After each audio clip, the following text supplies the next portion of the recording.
What up, everyone? Welcome to the Smoking Tire Podcast. This episode is brought to you by Off the Record. Listen, only a sucker pays their tickets and pleads guilty. Don't be a sucker. You got to understand something. Moving violations are a big business, not just for the police and the highway patrol and those kinds of folks, but also the insurance company.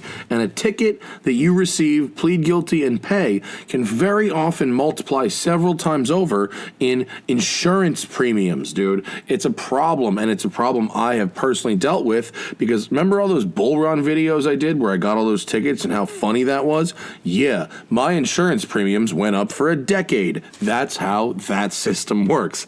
The point is, fight your tickets. Off the Record, guys, is where it's at. Off the Record is a service that helps match you with a well-qualified attorney to fight your tickets. Off the Record's attorneys have a 97% success rate, and their lawyers cover 90% of the population of the United States. Here's what you do. You go to offtherecord.com/TST or use code TST10, that's TST10, on the iOS and Android app. Either of those will get you 10% off any service you use with Off the Record for the next 3 years. So sign up now, make that account. It's there when you need it. Listen, being on the side of the road is not the time to start thinking about getting an attorney with the lights flashing in your face and all that. Have it ready. Have it in the phone. Have it in the back pocket. That way you know if you get pulled over and you get a ticket, 97% chance that's not going on your record. And if it does, you don't actually have to pay. Money back guarantee with Off the Record. So go to offtherecord.com/TST or use code TST10 on the Off the Record app. 10% off all your services until May of 2023. Also, we're brought to you by Dylan Optics sunglasses, guys. You know those awesome matte finish sunglasses I'm wearing in every single video? They don't just look cool. They don't just look different. They work great. The NIR lens technology, man, this stuff, I'm out in the sun, I'm out in the mountains, in the desert all day long, driving for hours on end. When you live near the beach in Los Angeles, as it turns out, every time you go home at the end of the day, you're driving directly into the sun. I learned that when I moved here.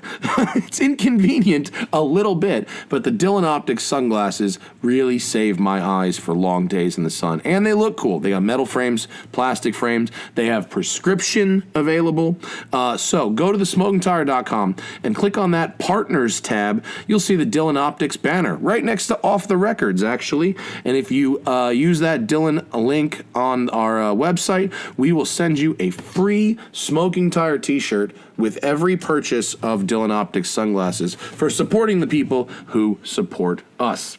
Alrighty then, on this episode, my friend Spike Feresten, host of Spike's Car Radio podcast, a legendary Hollywood writer, wrote some of the most classic episodes of the series Seinfeld, and wrote for Saturday Night Live, wrote for David Letterman. He has been around, and he is one of the Hollywood Porsche folks. So check him out. Here it is, Spike Feresten on the Smoking Tire Podcast. Yeah, Spike Feresten calling from Brentwood. What's happening? I'm here. I'm excited to be with you, Matt. Thank you. I love hanging out with you, man. This is fun. Thank you for calling in, man. It's good. Yeah, I love you. Is this a call-in? Technically, this isn't a call-in. This is a video conference of some kind. Do you have a better word for that without using the brand of the software that we're using? Zoom and giving, Hey, we pay them. We pay them. We pay them? Yeah. We pay a monthly subscription. Well, that's what I'm saying. We don't need to also promote them. If they want to hook us up. Have you tried any of the other interfaces like WebEx or anything like that? We've gotten some people on FaceTime, actually, which has worked out okay. Zoom seems to have the best audio of the lot. Skype still exists. It's amazing. Spike, how did Zoom show up and decimate Skype in a matter of 6 weeks? No idea. No clue. Oh, I tried But see, to use you Skype, guys, that's why.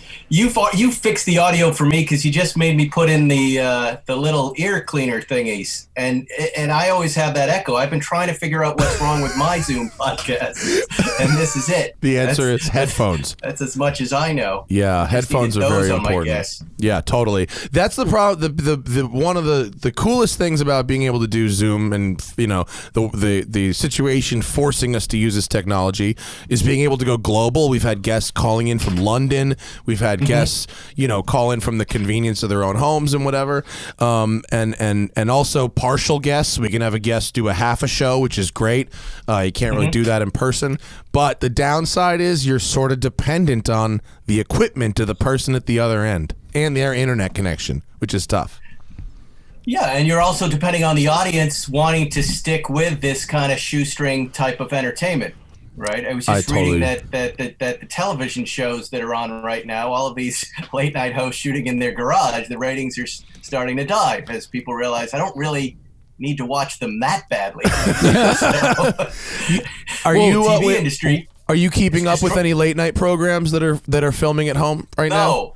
No, none of it. You bailed out of all of it? I like everybody a lot, but it feels a little pathetic to me. I'm happy that they can keep their crews employed and that their writers are making money. So I don't want to crap all over it, but I'm not going to watch it. But how weird is it without laughter, though? Like when they deliver a punchline, it's a punchline, but there's no laughter. Yeah. It's very jarring for me. Yeah, it generally isn't anyways. It's a little, John Oliver, no audience is tough. You press it and everybody goes, hey! John Oliver's tough. That's good. It's tough without it. Yeah. I was watching that. Have you seen Trial by Media on Netflix? It's good. Mm-hmm. It's about crazy court cases that played out in the media, and the applause button made me think of the first episode, which is about the Jenny Jones show murder. You remember that one? Oh yeah, right. Yeah, where the guy revealed his secret crush on another dude, and the dude got really embarrassed on TV, obviously, and continued the hitting on him continued when they got back home, and the guy murdered him. But that brings me to something, Matt. You don't have a gun at home, do you? No, baseball bat next to my bed. Okay, then I have to tell you something.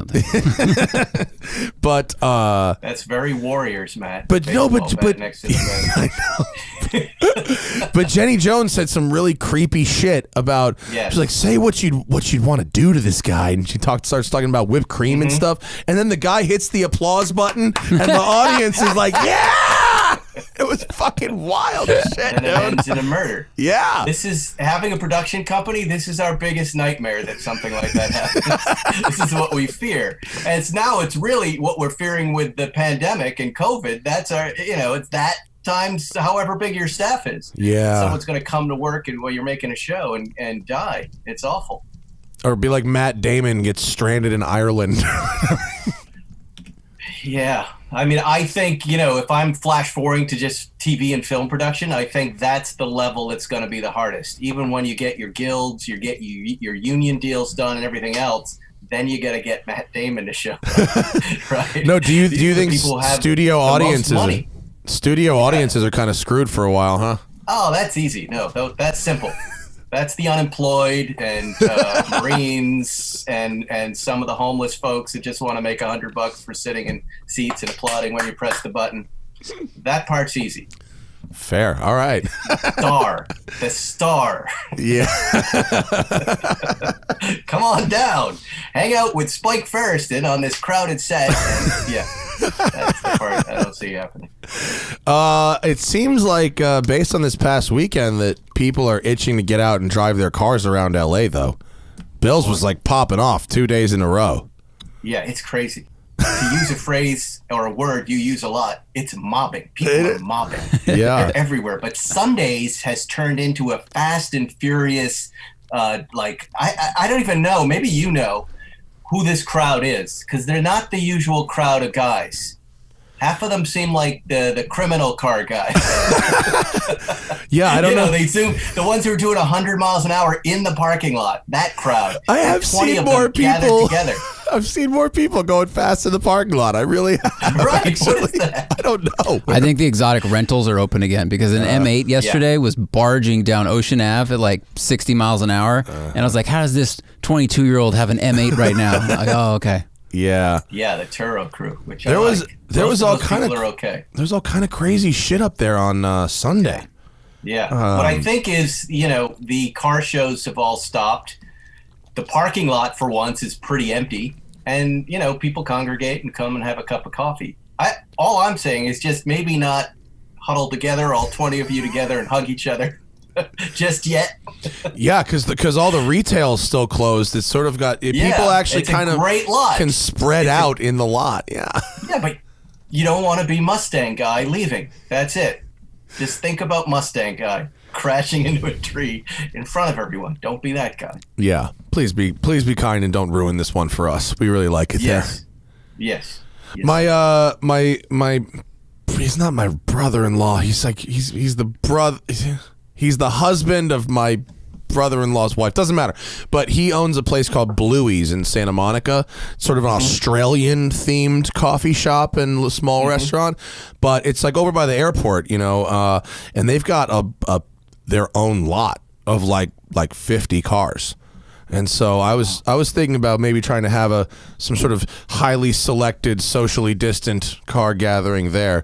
It's like sort of on like an industrial block where like it's probably like a lot of like creative offices that eat there during the week, but it's like dead on a Sunday. So it could be kind of cool. Might be fucking around with that. I've been to Blowies, but not Bluey's. What's Blowies? The kids are watching. Oh God. Look. Why do you really miss car shows that much? I mean, being outside with a bunch of guys and their hands in their pockets, just leaning against cars. Or, I mean, the driving right now is incredible. It is. Right? The roads are open. People are driving a little slowly, which I don't understand. Like the coronavirus is chasing them somehow, or they go too fast, it's going to hit them in the eye. I don't understand that piece. But the open roads and getting to go wherever you want, like from my house to Angeles Creston, everything's fast and accessible all of a sudden. That's the part I'm really loving. If only there weren't so much death, I'd say this is an ideal situation. I know. Selfishly, I'm enjoying that I can get to the Angeles Forest in 25 minutes from my house. Right? I'm not pleased with at what cost I get to do that, but no. But don't you hear? I have a question for you, Matt. Maybe we covered it on my show. What have you noticed a difference in what you like to drive versus what you usually drive in normal times? Oh. Ooh. Well, I mean, aside from press cars, I'm saying, what cars are you really enjoying getting into? The really obvious difference is that I'm using my scooter a lot less.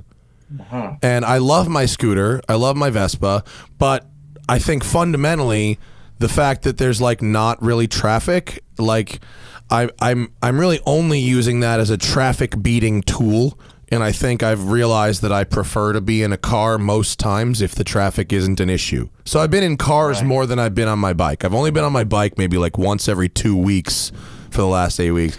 But I've been driving the 911 more. The 911's super fun in the city without the traffic. That's a great time. You? Are these lines annoying you? This is my shades. I was wondering why you have these vertical lines. I thought you had a bowling shirt on. I thought it was. Oh, now it looks like you're wearing a Nat Nast bowling shirt, the like sun Charlie is right Sheen. in my face. Right. I don't know what. Hey, that's better. Yeah, it's fine. Don't worry about it. It's really not. No. How about that? Right there. That's the best I can do right now. That's the best I can do. That's okay. You can see over there, I have a tub of bubble gum right there. Great. Don't chew it on the show. And I can't make my hands work right. Over there, excellence was expected. The Porsche story, decade by decade, right there. I'm enjoying the old cars. Every time I get into a new car, I want to get into an old car. I told you I really loved the Morgan Plus 4, the press car. Yeah, the new old car. Felt what a great press car to drive during this thing. Totally. Open cockpit, crazy. Look at those little sloopy doors there. Made of balsa wood. If you get hit by a bike, you're dead. You're T-boned by if you drive by a termite, bigger you're than a dead. skateboard, you're dead. Yeah. But super fun, beloved by the people of Los Angeles. You know, who's not liking that car? It's so Dick Van Dyke-y in its execution, and so odd and so fun. So that car I miss. I really enjoyed. I don't know that I'd enjoy it as much without the quarantine. I'm driving the Zagato right now, which definitely does the trick. And I'm preferring like this 82 Targa I have. I'm preferring like open air cars. Yeah, the air's been really clean, huh? Right. The clean air has been like I've been windows down, a lot of windows down, a lot of sunroof. It's been good, and it feels good for a little while, right? You kind of for sure. You're not as freaked out. Yeah, this Zagato, oh, it's the sexiest. This thing. So Spike, talk about what this Zagato is. I think we've discussed it before last time you were on the show that it was in the works, but now you actually have the thing. Yeah. Well, the long and the short of it is they were going to build the car in 1959, and they got together with Porsche. Zagato got together with Porsche and said, let's build it now. And there's the car. It's the donor car is a 61 356 donor car. They essentially take the steel off the top and throw it into a dumpster and put that beautiful aluminum body on it. And the engine, the donor car was a Super 90. It was built up to not 90 horsepower, but a little more, 125 by John Wilhoit recently. And, the car was delivered a year ago. We've been working on it for an additional year to kind of get it into the shape we wanted it to be in, and it is now perfection. It is the most Italian thing ever to take something German and give it to you incomplete. It was incomplete. It just...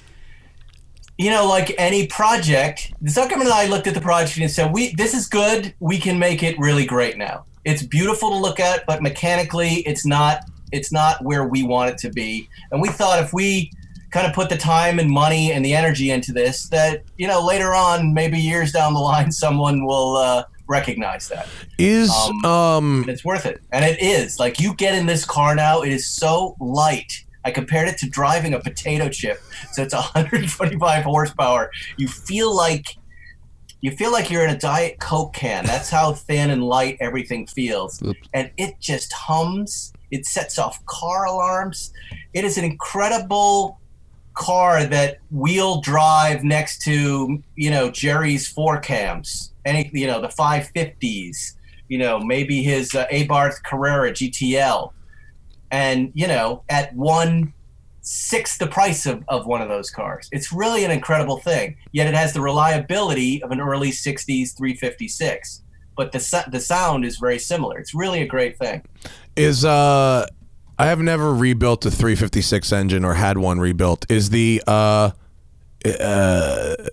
price to horsepower ratio as bad with a 356 as it is with a 911, where you go, how did this little 4-cylinder engine become this expensive? This is generally the 356 engine is a cheaper rebuild. Okay. Now, John Wilhoit doesn't know the word cheaper. Right.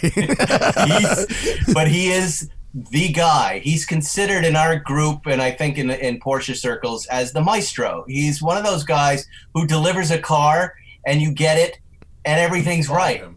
And there are only a couple of these guys right now who know how to do that.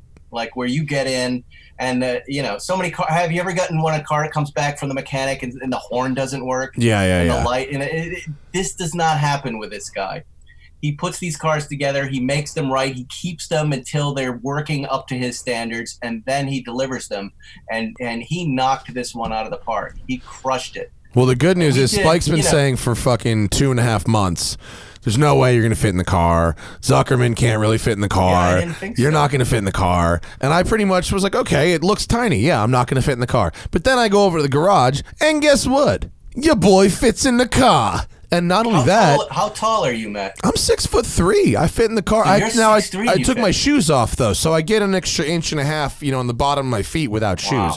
But I fit in the car, and not only that, it was reasonably comfortable. I could go for an hour or two in that thing, and it would be all right. And the Zagato seats are very flat. I'm sure you felt that, right? Yeah, I mean, it was not the most supportive seat out there. That's just the way they are. I just fit. But yeah, we'll definitely let you drive it. I just want to have a quick little go just to see what it's like, because it seems fire. There it is for size next to the Morgan. There it is right there. Let me put it this way. I drove with my neighbor, and he had his GT2 RS, and I kept up with him just fine. So you want to talk about old cars mobbing? Zach and I were up in the canyons the other day filming that M8, which is 4,400 pound, all-wheel drive, 620 horsepower, super GT.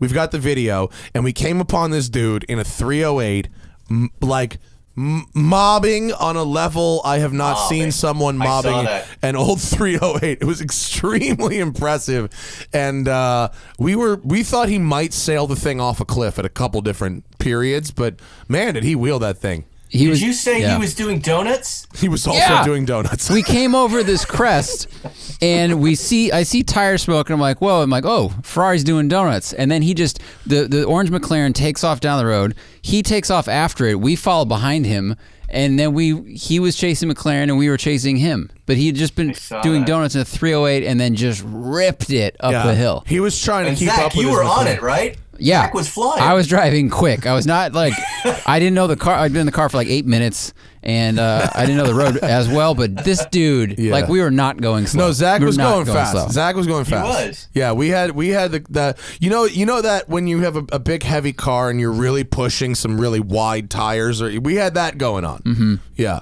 Wow. And this guy was really, really caning that. So do you think that was a stock engine then? Yeah, it's just a guy that I don't think was really aware of how close he probably was. No, I'm just kidding. I hit him up on Instagram. He was very cool and very modest. He said, I just like to go fast in my old car. So good for him. Those cars aren't that fast. That's what I'm saying. Next to what you guys were driving. It was his cornering speed. It wasn't even it was not the power. I don't think he ever lifted. He started at home, floored it, never lifted, and then just kept going. I mean, his very brake, cool way to his brakes. He was on brakes for half a second here and there. I'm watching the market on 308s and 328s. If they dip down to where they were, that rock bottom number when they're in the 40s for a good driver, it's sort of like, ooh, now's the time to get in. 89. 89 is a good year for a 328. Yeah. And belt service. Make sure it's done. Yes, of course. I've said this before to you. I know guys, or I've met people with Ferrari collections, and they have all these big dog Ferraris, and that's the car they drive. The 28. They seem fun. It's always an 89. Donnie's all about that. That's what Donnie's gonna. He'll find me one eventually. Everything's gonna be cheap soon, man. Don't worry about it. Out of curiosity, yesterday I was looking on Boat Trader, just to see if we'd hit the bottom of the boat market yet. Because I've seen so many people out on boats, and I'm like, well, what a great activity. I wonder if anyone... This too. Did you? This is hilarious. Did you find anything good? My wife caught me. She went, no.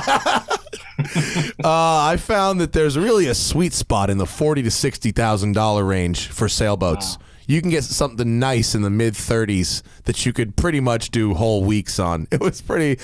Yeah, but so you would go for a sailboat? Yeah, man. I'm a wind guy. Gotta say.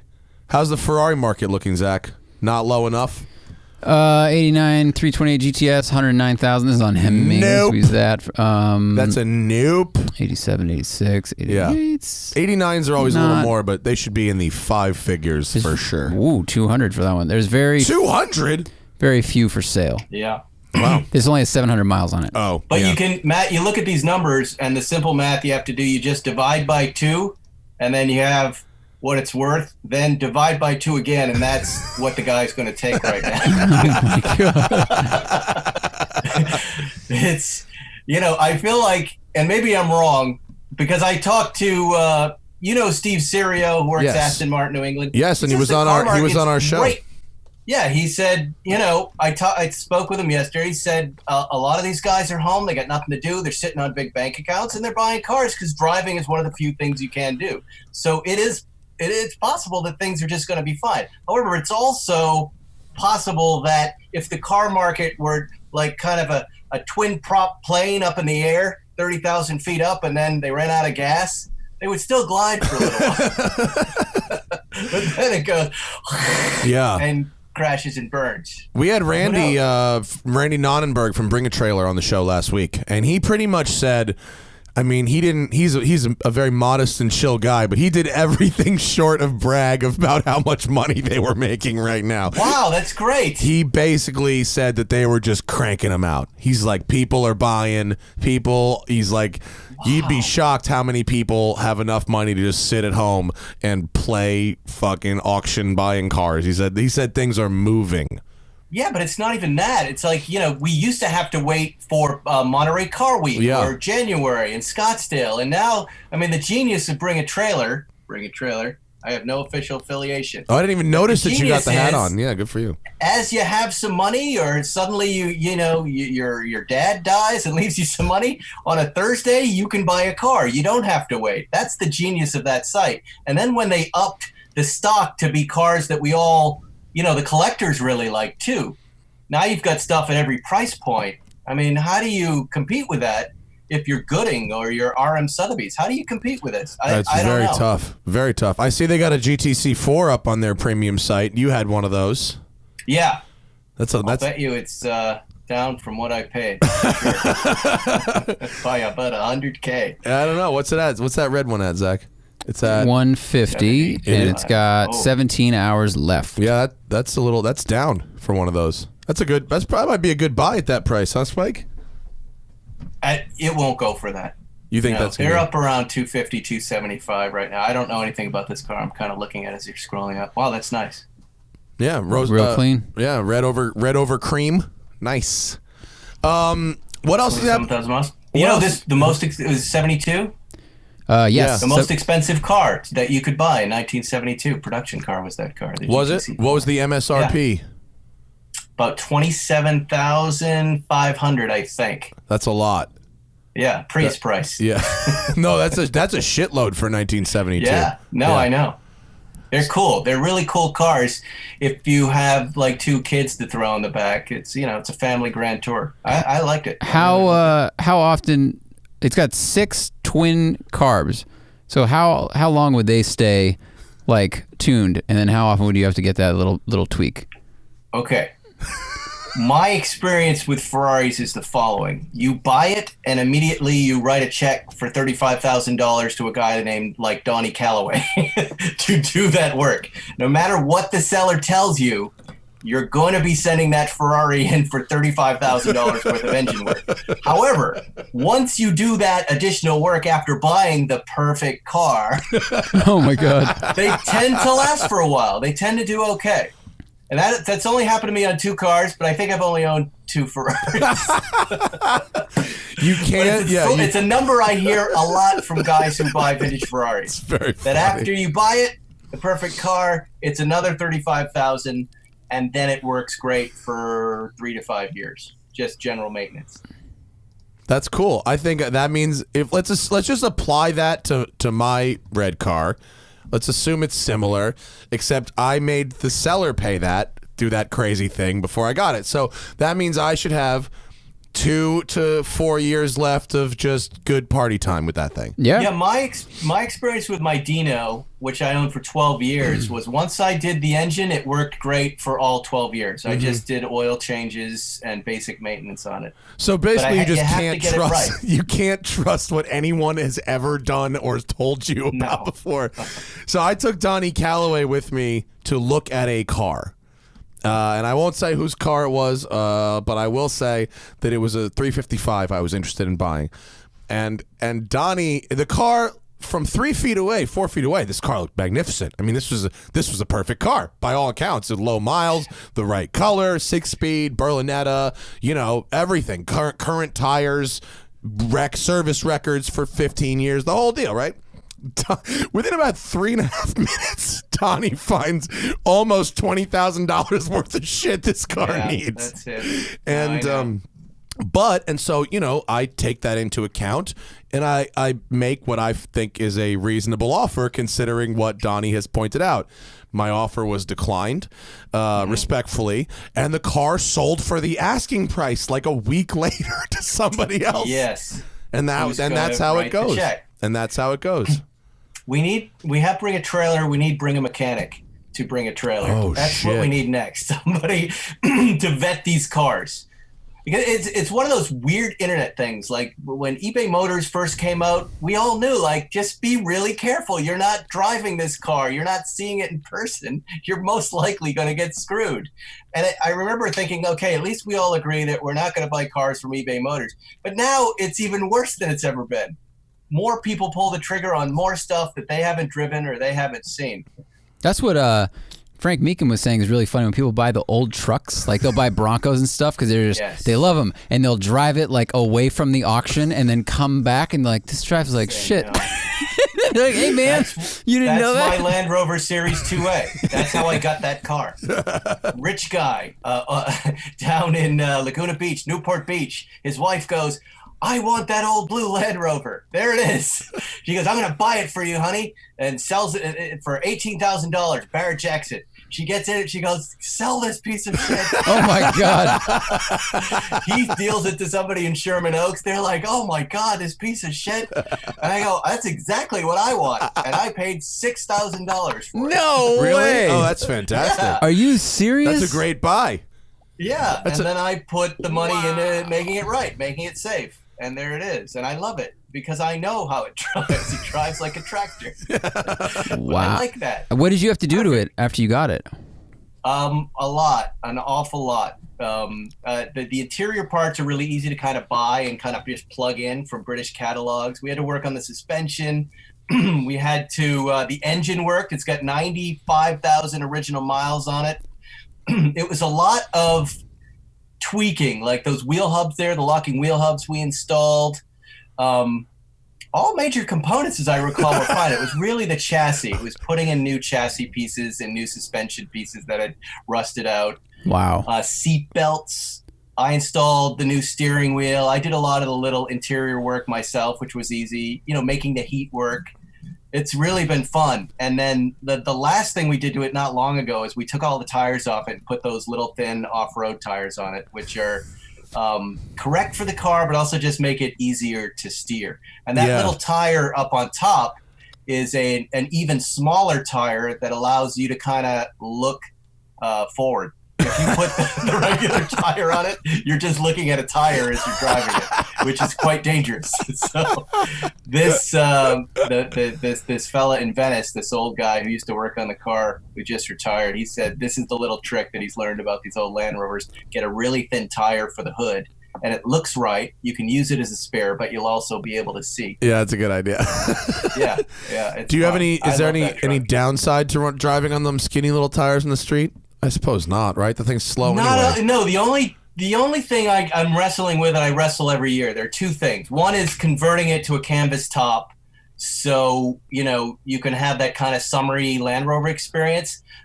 Without that, though, you don't really have a roll bar. So you've got the whole family in something. Even though it's got a low center of gravity, it's really heavy. If it does roll, we're all mashed. Yeah. That's one thing I'm not quite sure I'm going to do. And the other thing is taking it to Gorman. Like, is it going to make it on on the freeway?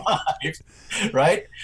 I've done some decently long, like maybe 30-minute runs on the highway with it, and I can get it up to 63 miles an hour with my round. That's downhill. No, but if it goes, then I'm just stuck. So if I could find an off-road place very close to LA here, we could probably find you some basic. There's a couple just basic little trails that are closer to LA. Like if we go, certainly after the coronavirus is over, like where the Rauher Flats area, which is right off the 14, is a lot closer. Like just off when you get off the 14. How far away? I don't know, 40 miles maybe. Oh, that's not bad. Or we just when is the coronavirus over? I don't know. Or we just rent an open trailer and we tow it behind your other Range Rover. Because it's probably light enough. So we'll just get an open trailer and then tow it to wherever we need to tow it. And then it's fine. You know what? It runs just fine. It's just in that with these British contraptions that I own, like the 66 Triumph Bonneville and this thing, that there's 2 to 3 years of sorting where you break down a lot, where everything just kind of shits out the bottom of it. And what that does psychologically to you is you go, every time you're driving it, you're kind of waiting for it to stop. And I've had 3 good years in it of no breakdowns, and it's at the point where I really kind of have to get over the bad psychology of this thing and really test its reliability, because I think it might actually be there. I think it is, but I think if your top speed is 63, your cruise is like 55. That's just a shit drive up the freeway. Let's just rent a trailer and tow it behind your Range Rover. I like it, though. It's so relaxing that you're out of the game, that you can't compete at all with anybody on the road. I know exactly how you feel. The Delica is like that, where the Delica, it's like, it's 86 horsepower, so you're going to go this speed, and if people pass you, okay. But even that'll do 70. Like, that one will do 70. That's super fast. Yeah, I would do Land Rover versus Delica off-road challenge. Yes. That would be fun, wouldn't it, Spike? Yes. Oh, that'd be good. Yeah. I will bring my wife's minivan to an off-road challenge with you. I think I would feel so much better if you were with me in a car just near me on the highway. For I just don't want to break down next to one of those big walls where you're going like this, trying to get out of the way while someone's texting on their phone. That's the only piece I'm trying to avoid. Yeah, I'll spot you with my slow vehicle. Yeah, we'll have a slow wheel, but you know what this means? It means we need to force Zuckerman to buy something. He's got a Myers Manx. Oh, yes. He has not driven. That's perfect. That couldn't be more perfect. That's amazing. There's nothing better. That's amazing. Delica, Land Rover, Myers Manx. Yo, we can sell that shit to Haggerty Magazine in 2 seconds, dude. Let's do it. That's great. Someone needs to fucking financially back Zach on getting like a Lada Niva 4x4. Or like, you know what I'm kind of feeling, Spike? You know those Volkswagen Golf Countries? Have you seen those? I'm gonna look at it. You mean right like now. wait, what year? It's a Volkswagen Golf that's got the Synchro in it. It's a lift. It's like they're cool. Factory they're super cool. Safari Golf. That's great. Yeah. Oh yeah, these are the jam, right? Like, That's tell very me, Zach. that's fucking awesome, yeah, isn't it? How super do you not awesome. love that? He would Zach, destroy you should us build in you this. one of these, and then I'll take my 911. You have your little Safari here, and we'll fucking do it. Dude, I'm so into this, and I think I would beat it. I would win the highway contest, but I think the ultimate hill challenge, I think, would be between you and Spike. I've got low range in the Delica. That Land Rover has to have low range. No, Spike? Yes, it does. Yeah. And a suspension that goes in 80 different directions at once. It's an amazing thing.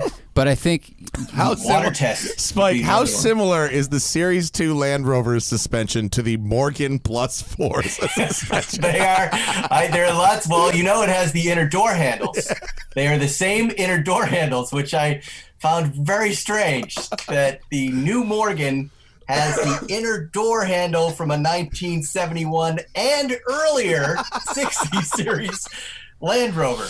Yeah. Like, there was nothing better, nothing newer in that one. Not just But work. It just works. Yeah, it's such a funny choice, and also it's just on the inside. It's not on the outside, so that was odd. But I liked it. Hilarious. I don't want to badmouth the Morgan. I really loved it. It's really a fun, likable machine. You're not bad-mouthing the Morgan. You are being totally honest and transparent about what that car is. That car is so bad that it has circled back around to good. It's gone all the way around to the other side. Did I tell you that for years I've been seeing my neighbor go down every day in his Morgan, and I don't know the guy, but he heard mine and came down to my house for the first time since I've lived here and said, "Are you driving a Morgan?" This lonely Morgan owner, and we bonded over Morgans. Oh, it was great. It's like getting a new puppy. It helps you make knows friends. Everybody else who has a Morgan. Not many of them. What year was his car? Like that, I guess that speaks to how this one. 2005. Okay, so he recognized the sound, even though this one's a 2019. Like, because it sounds old. It does sound old.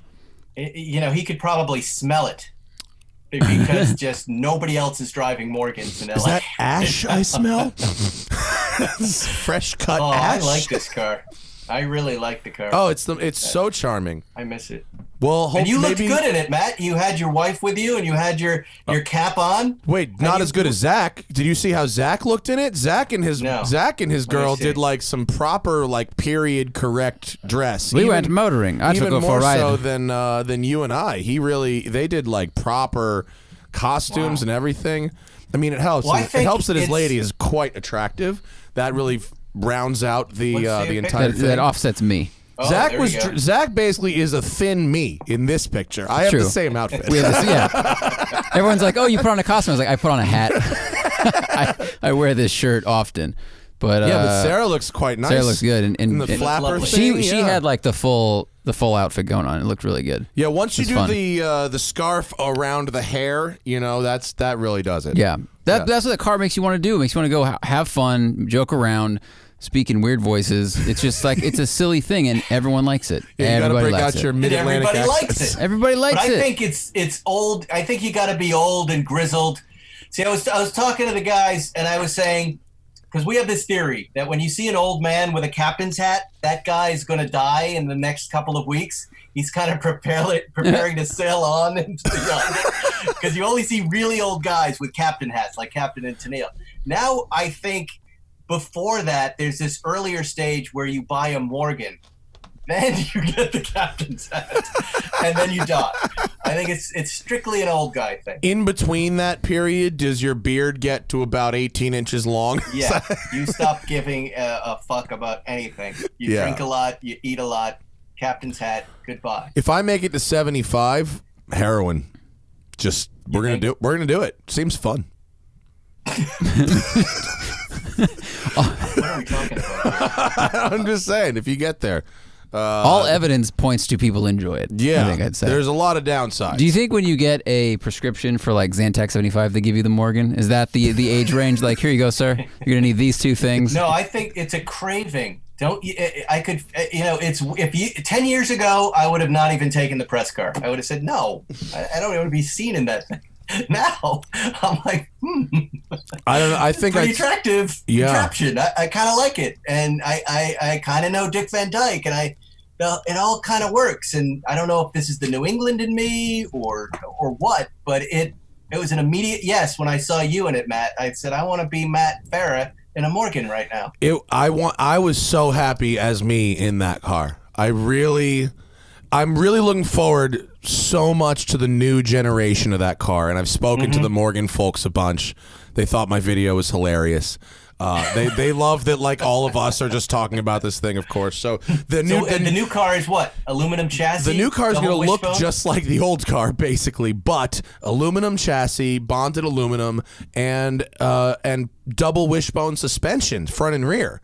So that will be a complete game changer because it'll have the same attitude that you want it to have, but it should actually ride and handle somewhat properly. Will it have the same engine? No, the new engines are the BMW engines. So fast. Turbos. Too fast. Like, it's going to be What way about- too fast. Can I do this anymore? Are they going to take away the manual? Both, manual or auto. Both. There you With go. either, and there's the Morgan, the Plus 6 is coming out, which has the fucking Supra engine in it. Imagine 385 horsepower in that thing. Like, Yeah. that's double what they gave us in this one. Mm-hmm. Pull up the Plus 6. Oh, here's the new Plus 4. The new Plus 4 looks pretty much the same, but you can spot differences. The lower front valance, the wheels are a little different. There's a few little keys from the Aero series car, and then the Plus 6 they just go fucking off the rails into and it starts to look almost like a Wiesmann, if you remember those cars. Oh, it does. Remember the Oh, yeah. Wiesmann? There's some Wiesmann details in this one, which I like very much. And this Is he still making cars, that guy? No, I they're met not him, anymore. oh. those they're things done. were pretty. Still has the wood, but now it's Still got a BMW twin Wait, turbo is that on the it. wood right there? Yeah. There's the wood. Oh, jeez.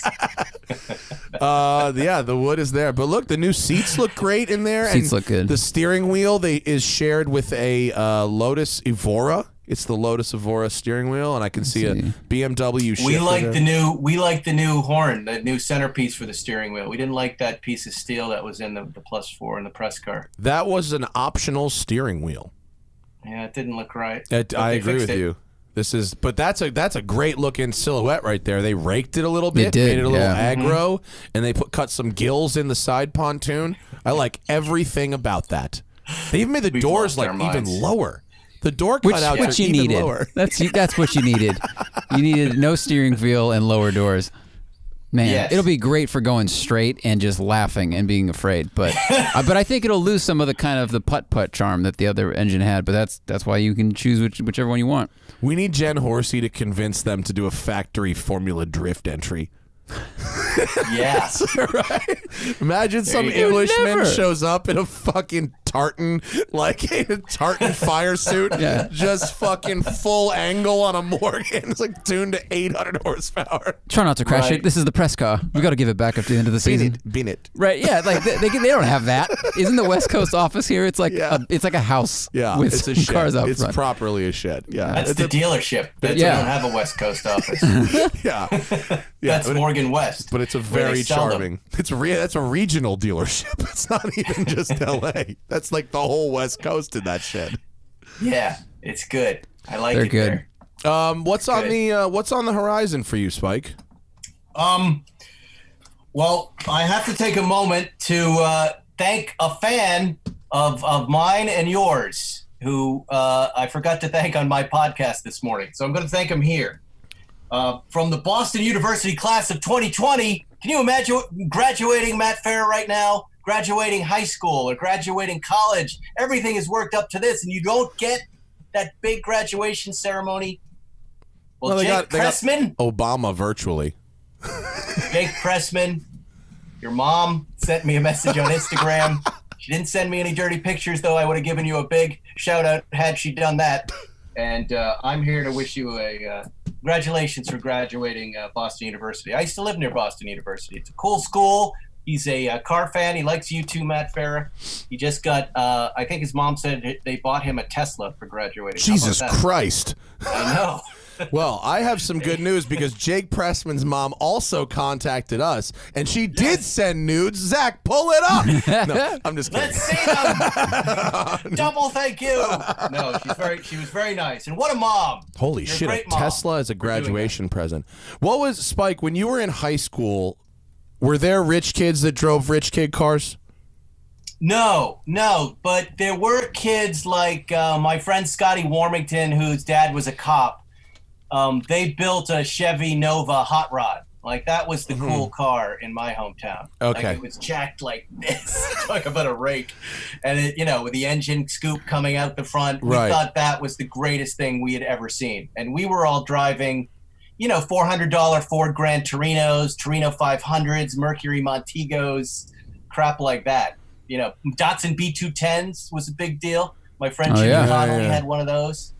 Thinking about a high school parking lot full of Teslas is like really kind of blows my mind. Do you think if they mix them up and they accidentally oh sorry, that's yours. That's which one's charging? Like because they look the same. Oh my god! Do you think they have to put chargers at school for students and shit now? I just They shouldn't. They don't have gas stations. Do they, Spike? Do they put chargers at high schools and stuff now? I was in traffic at where Brentwood School is, the high school, once, and it was the kids coming into school. But I was looking, going, God, what are they having, a car show here? Yeah. It was high school kids going to school. Yeah. It was custom made Range Rovers from the 80s and new Porsches. And I look, and every one of them had a kid behind the wheel. Yeah. It was a little outrageous. We're at West Side. We're right around the corner from Loyola Marymount University. Yeah. And I've gotten a few calls from internationals who are bugging out for 6 months to a year looking for long-term storage for their G-Wagon or their Lamborghini Urus or whatever. Wow. I've had a few of those. And then we also... Why would you work? Huh? Why would you work if your parents are buying you those things? No, I mean, that's kind of what drove me through my whole career. Was like, if I work really hard, I might be able to get a new car. Yeah. And then if I work really hard, I might be able to get a new cool car. Yeah. But I don't know. If I got that in high school, I'd be dead from heroin. I was invited to their car show, and I went a couple years ago, and the LMU car show was pretty impressive. Good. I mean, honestly, there was a lot of high-end German and medium-grade Italian stuff.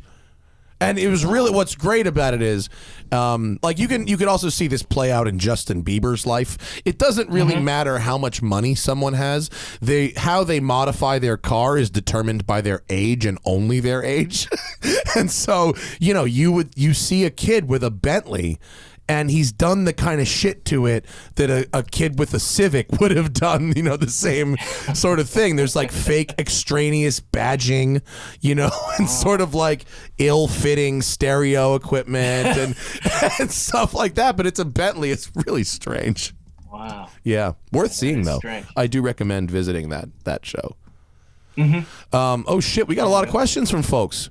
Let's tell you, Spike. You want to go to the people? Let me keep talking. Let me scroll through and look for Spike-specific questions besides your own bio, so we'll do that. Zach needs to filter through the good shits. Thank you for introducing me to my new friend Tom Segura, Spike. You're welcome. That guy rules, and he knows his cars. He's so funny.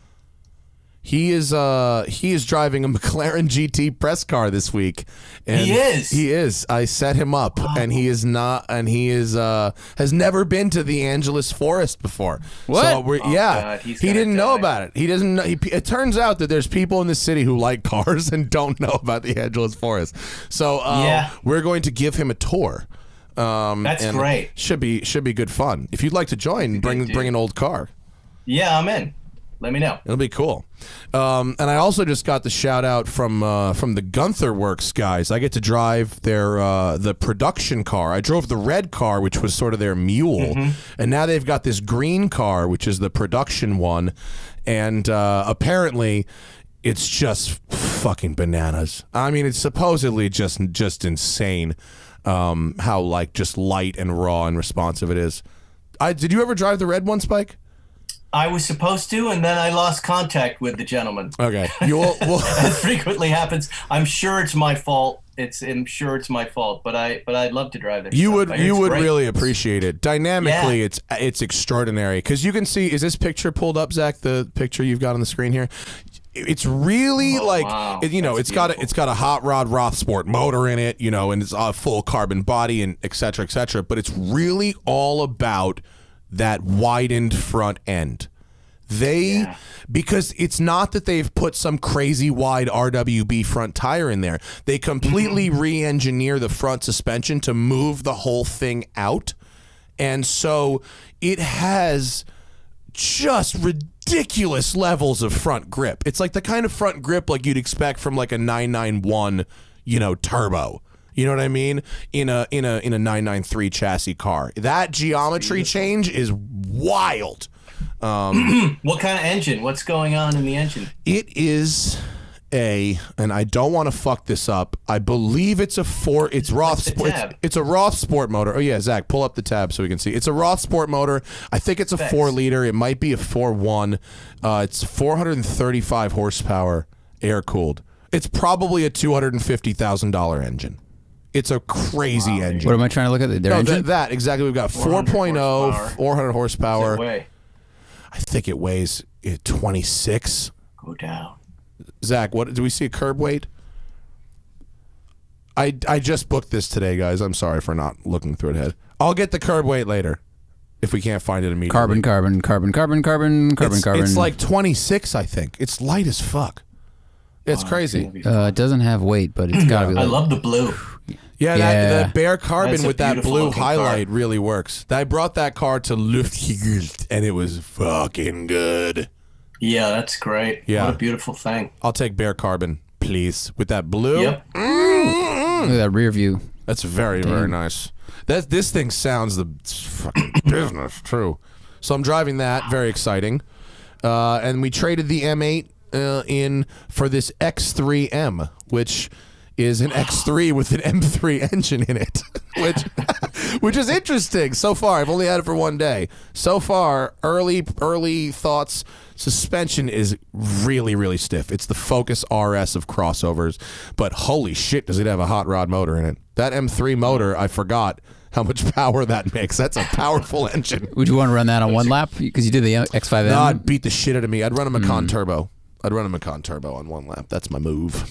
Little smaller than the X5, although No, X3M we have. Not no, X5, I know, but yeah. I mean, you ran the X5M. Oh yeah, so that thing the Macan was cool. a little bit smaller, even though everything's kind of grown a little bit, so it'd be a little more maneuverable. You think? So what you want for one lap is a car that has a square stance so you can rotate your tires. And the X5M has directional and staggered, so we couldn't rotate our tires, and that's what cost us first place trophy in one lap for SUV class.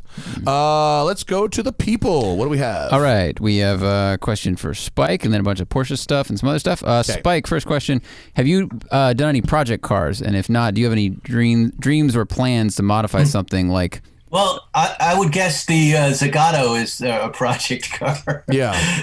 That is not something that was a car that Porsche built, and there were a lot of decisions that went into that. But it wasn't really intended to be a project car, was it? Didn't you just sort of think that you were buying a thing that was going to be delivered complete? No, we always knew the chassis and the engine, the drivetrain, and the body were all going to be new, and you know, we were again, it was hard because the car was built in Milan. We were trying to have this thing made without being there and visiting the mechanics who were actually putting it together. I did go to Zagato, to Milan with my wife, and we saw the presentation, and we saw their workshop, and we saw their collection. It was great.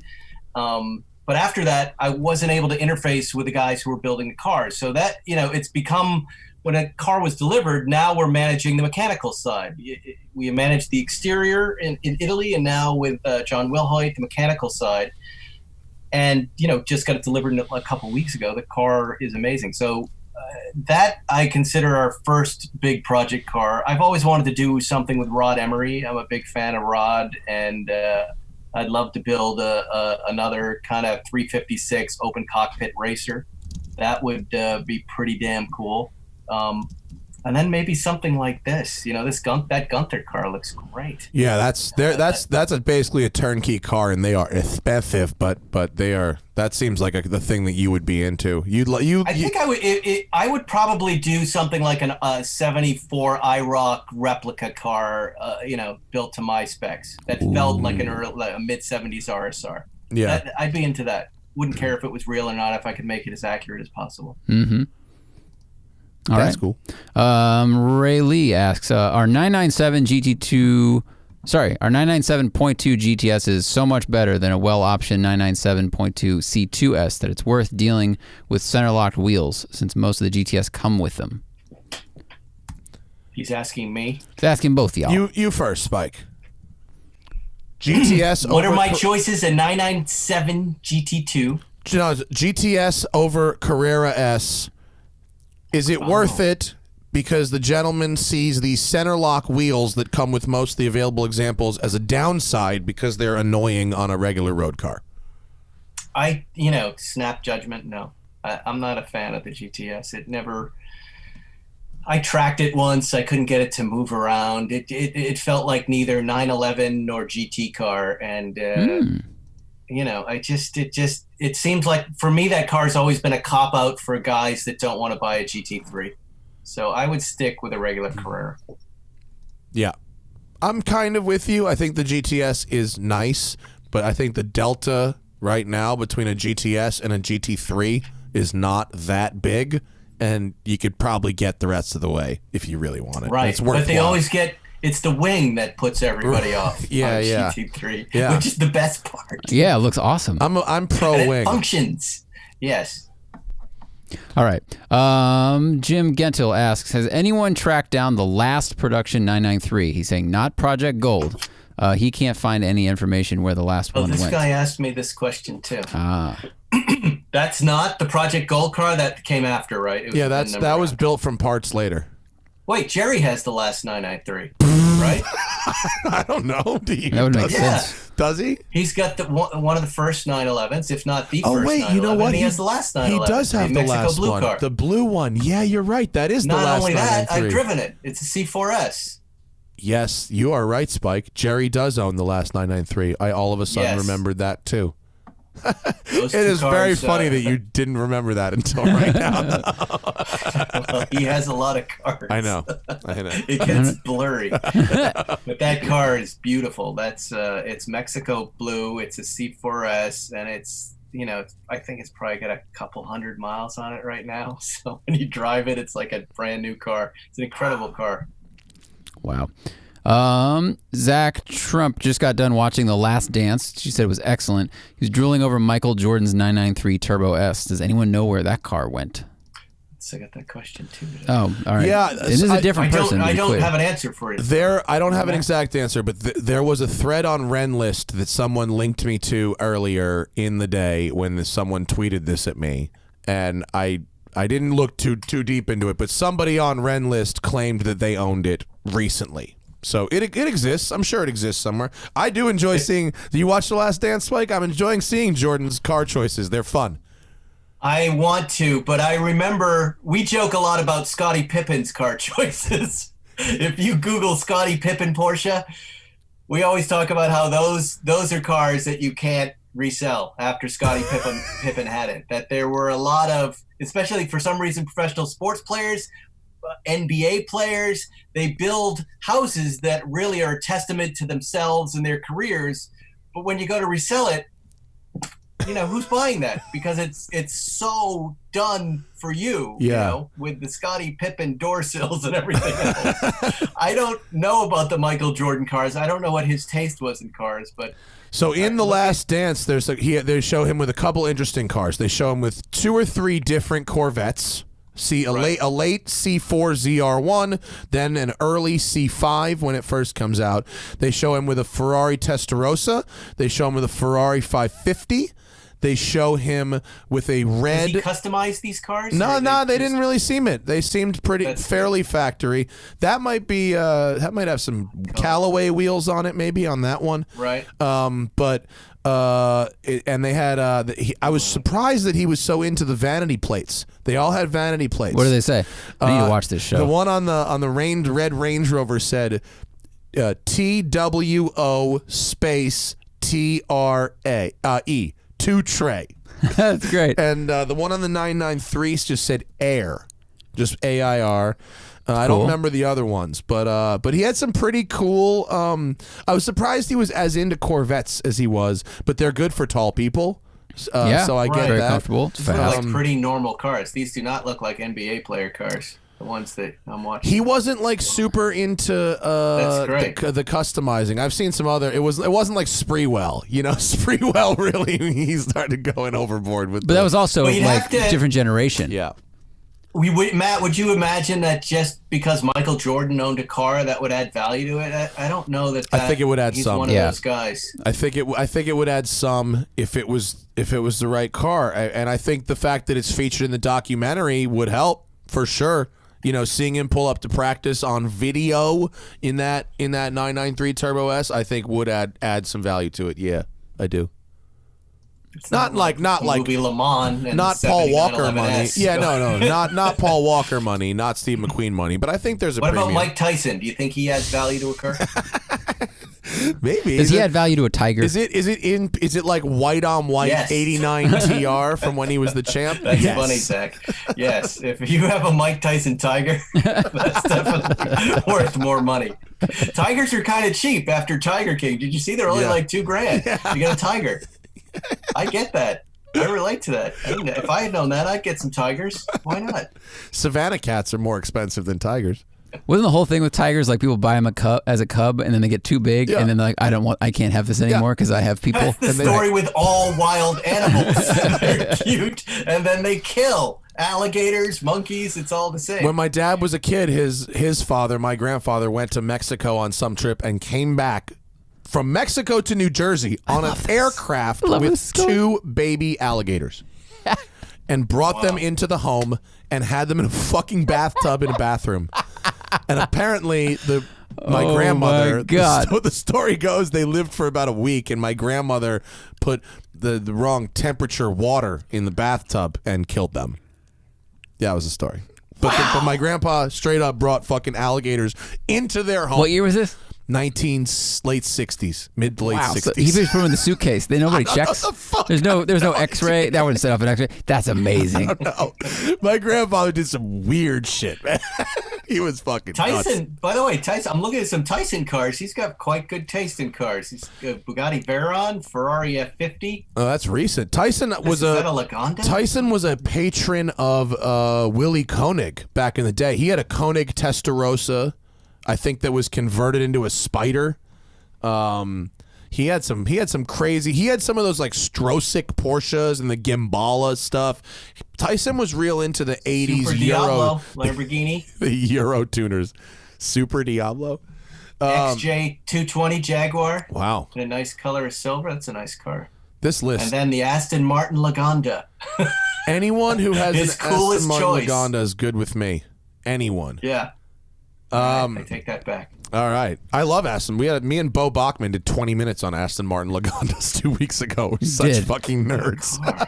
They're so weird. How long are they? 40 feet? 50? Not as big as you think. They're not as big as like a They just- 70s it's just they look Cadillac. that way, yeah. They're low. Proportions, yeah. Yeah. They're Amazing. cool. They're Great door wedge. So weird looking.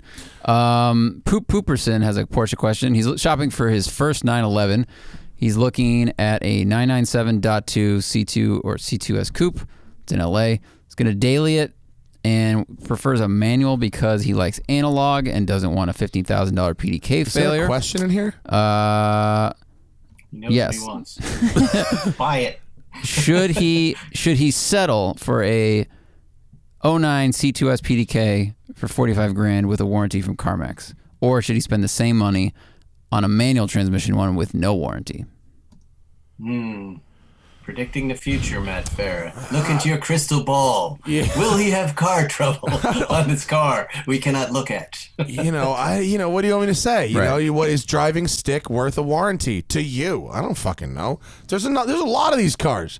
You're really stuck on these two cars? Like, there's a bunch of 997 out there.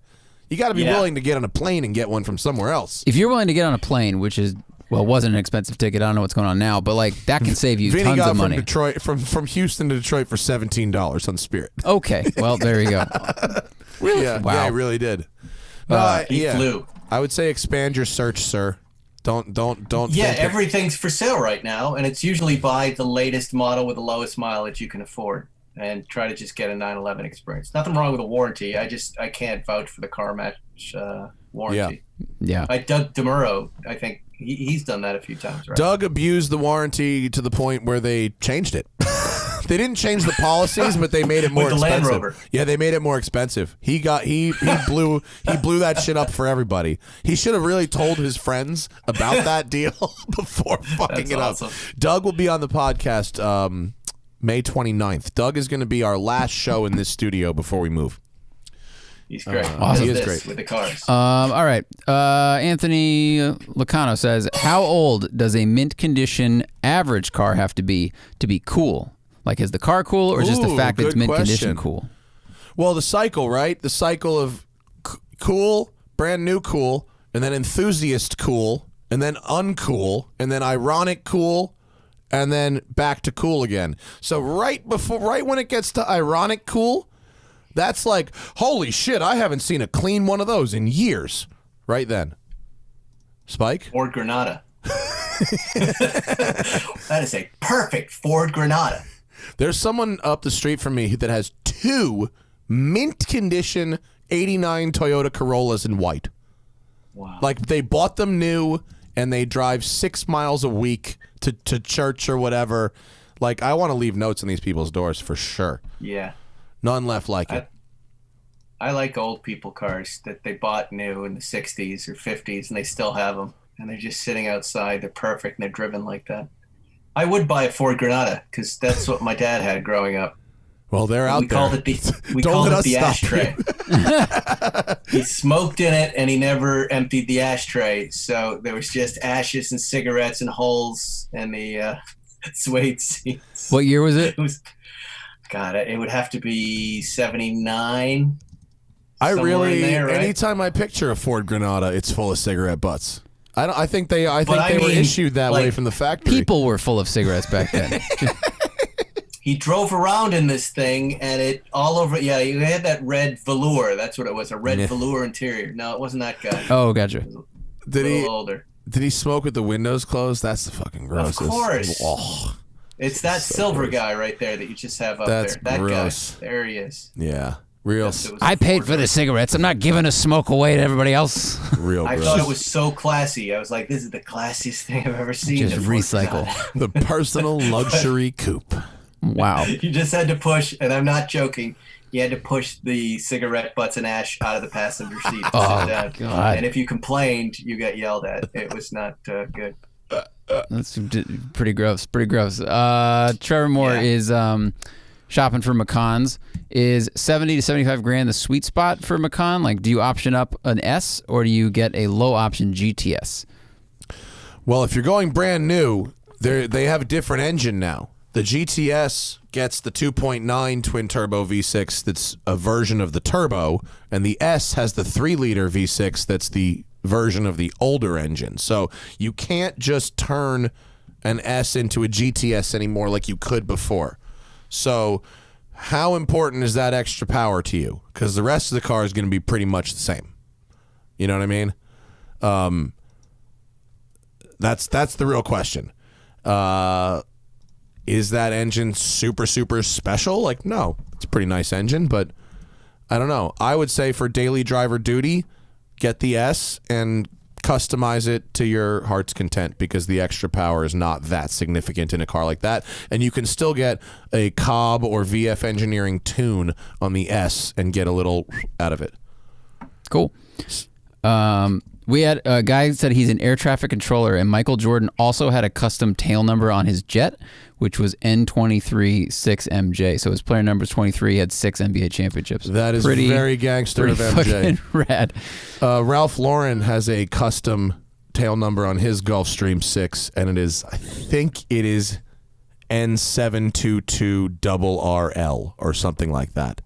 What's N77? I don't know what that means. I just know that it's RRL at the end. I'm probably getting the numbers wrong. I feel like if you just see RL with like on something expensive, it's probably him. Seems like it. This guy said he loves the new content. Is there a car that Spike, Matt, and maybe Zuckerman and Jerry also disagree on the most? Spike? Oh, you and I disagree a lot about cars. I'm trying to, but do you mean like the three of us would disagree with Matt? No. Like, I think, is there a car that, there's so many people, like, Zuckerman you're gonna have to line up somehow. We're nuts, by the way, Matt, for liking the Morgan. That's one. That's one for sure. And Zuckerman also doesn't like modified cars. But Jerry's with us. He likes that thing. He wants one of them. Zuckerman drove that same car, and he has so many bad things to say. He won't even entertain a conversation about it. So he will only look at it objectively. He won't see the joy. Yeah. Gotcha. Yeah. What's a car that you two like disagree on a lot? I mean, Zuckerman and Spike also don't really like modified cars in the way that I do. Like they all really think that I made my 911 worse by doing what I did. And that's okay. I don't mind that they think that, but they all do think that. Not worse. Well, no, it's a huge success for what you do. You just do different things with cars. We're more preservationists, and you're a modifier. They're both okay. I mean, it's the same reason we like Ron Emery, and we think he's amazing. I think, Matt, that you have really come a little more into our Porsche club, because you weren't really a big Porsche guy early on. And I think we've kind of moved towards you in the customizing and the modification department. I still think we're a little far away from each other, but my next 911 will be a stock one. I'm gonna buy another one, and I'm gonna leave it alone. I think there's a lot of virtue in that. I think having driven mine and then driven Alex Roy's, which is mine but stock, I see the virtue in the stock car. I think the controls are wonderfully light and easy to use for what it is, and mine being kind of racy, it's got heavier steering, and it's got a short shifter, and it's got a race clutch, and I think there's a lot of virtue in just sort of kind of buying one and leaving it for what it is. Also, I think there's room for both. And experiencing like what they intended it to be. Yeah. There's something really rewarding about that. Yeah. That's the addiction. When you get in something that's only has a few hundred miles and it was built in 1971, and you drive it, it's an unparalleled experience. You time travel back to 1971 and you feel a car in the way that it was intended and not restored, because restored cars generally feel a lot different than original cars. And once you do it, you feel you're spoiled for life. Well, that's why I kept asking Spike, like, well, how come you guys keep buying these low mileage cars? Because you always you're clearly have no problem putting as many miles on them as you feel like it. And he said, what did you say, Spike? Who are we saving it for? The next guy? Yeah. Yeah. This totally. is why we're here. This is why you do it. Use up the miles. Use up the experience. That's what it's all about. If you can find it, that's yours. Those new miles, put 100,000 miles on it and use up that experience and enjoy yourself. Do you think that too many people are worried about selling it for the next person, and that means they are either buying a car that's so like too expensive for them, where I got to protect my investment? Like if they had bought a $10,000 car instead of a $50,000 car, then they would drive it harder because they don't care about the depreciation as much. I don't know about Spike, but it's been my experience that people just don't understand that miles are cheap. Like you can buy a car that's low miles and you can put miles on it, and those miles that you've put on that low mile car are cheap miles because the value is still more than it was before. You know what I mean? Like you buy a 15,000 mile 911, you pay a premium for it, and over 10 years you drive it 2,000 miles a year. Well, now you're at a 25 or 30,000 mile 911. That's cheap miles. Right, Spike? Here's where I think it matters most in the Porsche community. So I bought cars with 6,000 original miles and driven them up to 14,000 original miles, and still made a lot of money on the car.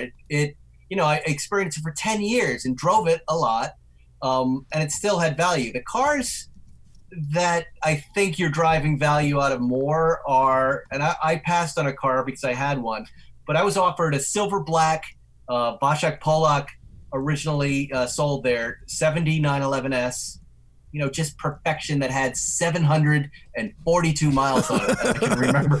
You can't drive that. 742 miles. And I went, what? And the number, by today's standards, it was cheap. It was like buying a pack of gum. And I went, that's outrageous. And I already had one. That car is a car that I think you can ruin by driving. It had the original tires, it had all the original everything. Some of you may have seen it out at the shows. That's a car I really regret not buying. Jerry passed on it too. You put miles on that one and take off the original everything, I think you are hurting the value of that a little more. But anything over that, if it's got 2,000 original and you drive it to 5,000, we're talking about the same car. It's the same. There's like classes, right? It's like if it's low enough that you can remember 742, you can't drive it. But if you know what I mean. Good way to put it. I had a car. If it's low, but not so low you're counting in individual numbers, that's a good place to be. So I had a car that was all original, that had everything you would have wanted, low mileage, and that car 8 years in was hit. So the rear panel was hit, and the back end was kind of destroyed on it. And I had the auto body shop. I said, look, you can't replace any of the metal. It's all original, but obviously we're going to have to paint. Just hammer it all out. And I thought for sure I had destroyed the value of that car, the originality of it. And then when it came time to sell it, they didn't care. I disclosed it. I said, this happened. They go, we don't care. Look at the chalk marks on the engine. Look at all that. This is an amazing car. So, that's what I mean. It's like, you don't want to be the guy we talk about all the time in Florida. We get a call about a big Porsche collection, all of these cars with no miles, and the guy dies, and the wife calls and goes, he never drove any of them. He preserved them. And it was one of the saddest stories. This guy bought these things and never experienced them because he was worried about selling them on the other side. And then the poor guy dies, and he didn't have any of the experiences that we're having, that we have right now, those driving experiences. Yeah. For me, that's what it's all about. Yeah. My car, my little red car, it was expensive. And I thought about it when I bought it. This is going to be expensive. But I thought about the last owner and how much money he spent to not drive it for 10 years. He put 1,000 miles in 10 years, and I saw his receipts and went, well, If this is what I'm in for financially, I'm fucking driving this thing.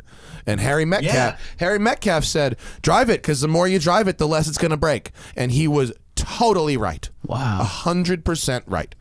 So and go if you Harry love Metcalf. You're never going to care about the financial value of the car. I don't give a shit about the miles. I honestly, the times I've spent driving it and taking people for rides in it and the reactions that, you have whenever you bring that thing anywhere, and even just it is such a pleasant experience to drive that I'm so glad I get to do it. Mm-hmm. It's great fun. What else, Zacharis? Can one of us comment on the driving experience difference between the Ariel Atom and an Exocet? Is the Atom worth paying 5 times more for street use? Okay. Have you ever driven either of these things, Spike? Nope. I've driven both. Okay. And an Atom it really feels like something that was built in a factory. Like it's one thing. You get it, this one way. And it's, obviously it's a fucking psycho death machine, but it is a totally coherent package. Whereas an Exocet is really heavily dependent on a lot of different factors that may or may not be intended to work together in harmony. It's dependent on who built it and what they built it with, and it's a highly variable thing. As far as I know, you can't buy a complete Exocet from Exocet, right? I think you can buy a kit that you have to do shit to, right? But so Atoms are sketchy, but they have a rock bottom value. They're like Lotus Elises, where they get to a point and they're just never worth less than, whatever, 35 or 40 grand. And they're raw as shit, and you have a rear engine driving experience compared to a front engine driving experience. And by the way, they're way better looking. Exocets, if you ask me, are really ugly cars. Very true. So it's my opinion that cars with body panels are better than cars that don't have body panels. And the Atom does technically have some body panels, not many, but it does help. I don't love Atoms, and it's not because there's anything wrong with them. I think for the same amount of money, you can buy a car that you're likely to live in a crash. But I think that's the thing is, the Exocet I drove was like a $15,000 to $20,000 project, and then the Nomad I drove was a $96,000 car. Yeah, and I think that I haven't driven a street Atom, but what it gives you is this open air exposure, this manic driving experience, this kind of craziness. And if you get an Exocet that's set up well, it gives you that as well for 1/5 the price. But to your point, if you build the thing, are you good at building cars? Because if you're not, your Exocet's going to suck. So it really depends on if you're an engineer or not. Yeah. And for less than an Atom, if you split the difference between your Exocet and your Atom, you could probably get any number of nice factory engineered cars that will give you a cool, fast, open air motoring experience. True. All right. This weekend, this guy's going to be buying either a 2018 Alfa Stelvio TI with 30,000 miles or a 2015 Macan S with twice as many miles. Both are 30 grand. Oh, boy. He's leaning towards a Macan, but he's worried about the higher mileage and reliability. Which is the better way to go? 5-year-old used Porsche versus 2.5-year-old used Alfa Romeo. Yikes. That's Spike? A conundrum. That's you want to take a whack at that? Hand off that potato. Alpha seems dangerous, doesn't it? Yes. Yeah. The Alpha seems dangerous. When they were brand new, some of them had problems. Yeah. And I've driven the TI. The TI's the smaller engine one, right? Mm-hmm. That thing's got a crazy amount of turbo lag. So much old school 80s Lancia Delta turbo lag. And the Macan S has a lovely flat kind of power band. A real car. Twice as many miles, bro. I don't know. I can't tell you about that car you're looking at. Yeah. But just generally, I'd rather probably be driving a Macan, I think. I would like to call FCA and book a new Stelvio because I drove the 4-cylinder one in Europe, and I didn't love it, but I didn't hate it either. And I would like to try the fast one. I'm sure they would have no problem with this. Oh, here we go. All right. They have a new GTV coming out? I don't know. Do they? Alpha has new product? fuck out of here. I thought I saw that somewhere. Really? And these cars looked real cool. It was maybe it was an appearance package for the GTV. I don't know. 2021. What we know Alfa so Romeo. far? Oh, look at this, Spike. Maybe you do have something to it. It looks, if this rendering is accurate, it looks like a Giulia coupe, which is gorgeous. The which Giulia is not so pretty. bad. That looks good. No, but there was a racing livery too in it. Well, I'm about the concept. Right. Get down on that. I like that. What else, Zach? If you had Here it 300 is. grand, Oh, yeah. would you rather buy a Speedster or a GT2 RS? He said 300 grand, your money. GT2 RS, Spike. Okay, first of all, it's the Alfa Romeo Giulia GTA. Oh, Giulia Grand GT. Theft. Oh, the okay. GTA, I've seen. Yeah, Okay. look at this car. This looks pretty great. Did you pull it up? Oh, the racing livery. It's a little. Yeah. I don't know. It looks like the Jaguar Project 8. Right. With the big wang and the wide body. That It looks I'm like getting the Jaguar 65 Project 8 Alfa Romeo vibes. Giulia. It's like a 65. Well, maybe with the No, that's triangle. not the one. The one with the No? yellow front. The yellow front. Oh, that. Oh, so it's the same thing with a yellow front. Jeez, that is And then not there's better. yellow with white. And, That's not and- good. This yellow is not I like good. this. No, See, no, we this is disagree not about good. that. This We is- disagree I about like this. this. They've looks turned great. it into a Supra. It's gone Supra. like it. At the front end. No, the Giulia, I think, is a gorgeous car. Gorgeous sedan, and this does not help Just it. give it to me in blue with silver wheels, and we'll call it a day. And the comfort seats, and we're good. See? I hear Yeah. they're The leasing car we these things disagree about. fucking cheap. Oh, I'm sure they are. Yeah. Okay, GT2 RS. Yes. Or Speedster for your Oh boy, Yeah. I am uniquely suited to tell you about these two choices. This is kind of what I dealt with the GT3 Touring and the GT2 RS, which is they're both amazing cars. But if I had to pick one, it would be the car that thrills me that they don't make a lot, which is the GT2 RS.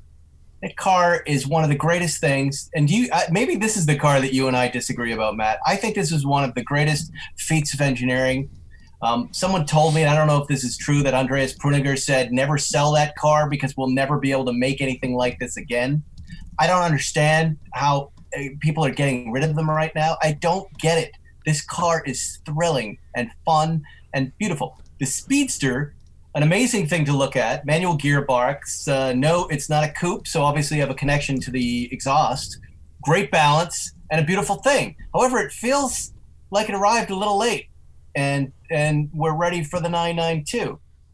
So, Oh wait, no. I do you think they're talking about the new Speedster or a vintage Speedster? Well, for 300, I guess he means new must- Speedster. Okay, sorry. Continue, Spike. My brain yeah, went to a vintage that's it. Speedster, I mean, but for go me, ahead. it's I like an extreme machine, but you really have to look at yourself and go, am I going to be comfortable with a giant wing and 700 horsepower and a sound that might annoy your neighbors when you start it every morning? Or are you the, highway cruising back road Speedster down guy? Well, you'll have fun with that car, and it's a beautifully balanced machine. It's really a lovely creation with a unique sound. Very 911. I think of it as a 911R cabriolet more than anything else. But you have to kind of look within. Or are you a monster like that? Do you want to do things that you've never done before in a car? Yeah, I go monster for sure. That's the GT2 RS. It's an incredible machine. It really is an incredible machine, and I can't say enough good things about it. I'm not sure we disagree so much. I think that thing is awesome. I think that we are past the point with a lot of these cars where they're offering somewhat diminishing returns. Not so much with the GT cars but more with the 992. The difference between a Carrera S and GTS and Turbo is getting quite blurred, and all three of those newer 992 series cars really offer. It's you're listening to the same song, you're just playing it at different volumes. But I get it. I think GT2 RS fucking rules. I would go Speedster because I think that I would not squander a Porsche 6-speed gearbox and a 4-liter engine given the chance. And I'm a top-down man myself. I have a wind-friendly hairstyle, so it's a little more me. But I understand. You want to know something interesting that happened with the GT3 Touring? I felt like the car could go faster without me shifting the gears. And every time I got in the GT2 RS with a PDK, I realized what I was feeling. That as much as I like shifting gears, I would rather do it on older cars, and I don't want to be a human being slowing down a machine that could go faster if it had the right transmission. And I wouldn't have said that until I owned the GT3 Touring, and I learned that. But I learned that about myself. All right. There you go. Just have a bunch of like more general stuff. This might be the last one. Well, let's see. Quick watch question. This guy is a Seiko SRP A21. Should he get a Hamilton khaki mechanical next? No. Okay. Next. Why? Great. Because it's a middle. But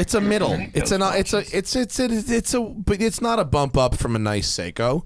Do you say he's going to sell the Seiko? I don't know, but I think you're paying more money for what is not much more watch. I'm not that into Hamiltons. You want to say yes? Say yes, Spike. Go ahead. I like Hamilton watches. Yeah. Okay, so that's a one. That's a one. It's a one Spike, and a one. A one for Spike and a no for me. All right. Crash 12190 says, "Hi guys, I currently have an NA Miata that makes 350 wheel horsepower. Has Yikes. suspension, bushings. Is there anything that will really give me a similar experience for the money?" He has 11 grand into this car. Signed, Travis Okulski of Rover Track. Nice. That'll give you a similar experience For 16 grand total. For that kind of money? No, I think you're there, bro. That's pretty aggressive. A Miata with 350 at the wheels is a fast car. And a short car. Yeah. And a twitchy car, depending. I mean... He didn't say what the engine was. I mean, I would hope it's a V8. If it's a V8, then I bet you that car is fairly easy to drive, actually, because you'd have a nice even power band. If it's got some peaky-ass turbo, I bet that thing's hairy as can be. Either way, though, I don't think you can replicate that for 16. Let's say he's in for 16 total. Yeah. No way. I mean, I like the people I've met at Ariel, and I don't want to insult them because I think they make the thing and sell the thing that they advertise, and it does the thing that they say. But if it's me, I'd call Flying Miata first, and I'd say, give me that ND with the V8 and just thank you. Yeah. Because you still get airbags and real doors and a fucking roof and air conditioning and heat and a radio, and you've got this little Shelby Cobra. You know, basically. That's kind of what this guy, that's what you've built, Crash. You've built the cheapest Cobra the world has ever seen. Yeah. And you will never find cocaine that is that cheap. Except on a liter bike. Get on a liter bike, and then you'll feel alive again. All right, anything else worth addressing before we wrap this Just up? a lot of buying questions, so we can save them for a cruise show if we want. All right, we'll save those. We got a cruise show coming up. Spike's time is valuable. He's got to make that GT2 RS money. Other than, of course, the Spike's Car Radio podcast, in which I appeared last week, and it's a good episode. What do you want to plug, Spike? Anything? I'm working for the new Matt Farah, who's got a YouTube channel, JF Motorsports. He's a big fan of yours, this young man. I have heard that Jack is into making videos on YouTube, and we will plug. It happens to be my son. Let's plug his channel. Yo, go subscribe to JF Motorsports on YouTube. I just sent you. Hey, don't copyright us. Don't trademark infringement us, Jack. Go subscribe to JF Motorsports. Jack Feresten. This is Jack Feresten, 12 years old. Now, that first video that you're looking at there got texted to me while I was smoking a cigar on a Friday night. And I realized he had been taking pictures of all the cars he sees in the driveway. Cool. Good for him. Putting together little videos. And he's a huge fan of yours, Matt Farah. Well, tell him I'll appear in one of his videos for him. He made the Porsche Panamera GTS video just recently, and I tried to direct him, and all he would say is, "This is not how Matt Farah does a Just hold the camera and shoot." That's hilarious. Oh, good for Jack. All right, not cool. for me, the dad. How'd you like that Panamera GTS? That thing rules, huh? I did. The Sport Turismo, it was a delight. I wish we had normal life so I could do some kind of dad stuff in it and enjoy it. But, it's the when things – it really, for me, I kept thinking about Little League, like how great it would be to have the kids in the car and throw all the equipment in and go back and forth. It's a great car. It's hard to, review semi-normal cars when you don't have any normal activities to do with the cars. It's like, I had it really is. March and April, I had a bunch of like crossovers and stuff, and I was like, what am I supposed to do with this Volvo? I have nowhere to go. I know. I'm starting to do motorcycles right now. I'm about to go into Royal Enfield, a Moto Guzzi, and I get something else. Oh, an Indian. I think I'm going to get an FTR 1200. Oh, fun. All right, cool. I'll borrow something and come ride with you. Absolutely. All right, listen to Spike and Paul Zuckerman and Jerry Seinfeld on Spike's Car Radio podcast, and occasionally myself as well. That's all for us today. What do we have later this week, Zach? Don't we have a show on Wednesday? And I can't remember who's on it at the moment because I'm blanking. Who are we doing live on Wednesday? Why can't Ed Bolian? Oh yeah, Ed Bolian. VinWiki's Ed Bolian will be calling in on Wednesday from Atlanta. That is at 5 p.m. our time, 8 p.m. Eastern. And then we might have a crew show over the weekend, maybe. I don't know. And then we got Doug DeMuro next Thursday, the 28th, and we probably will shove another show in there too, because we going to be moving. And we got to stack them the fuck up. Spike, thank you very much, sir. I appreciate your time. Thank you for having me, my friend. All right. Stay well. I will. That's our show. The Smoking Tire Podcast is powered by Shout Engine. Get your own damn podcast at shoutengine.com. It's easy. All you need is a microphone, a connection to the internet, and ideally something to say. Peace.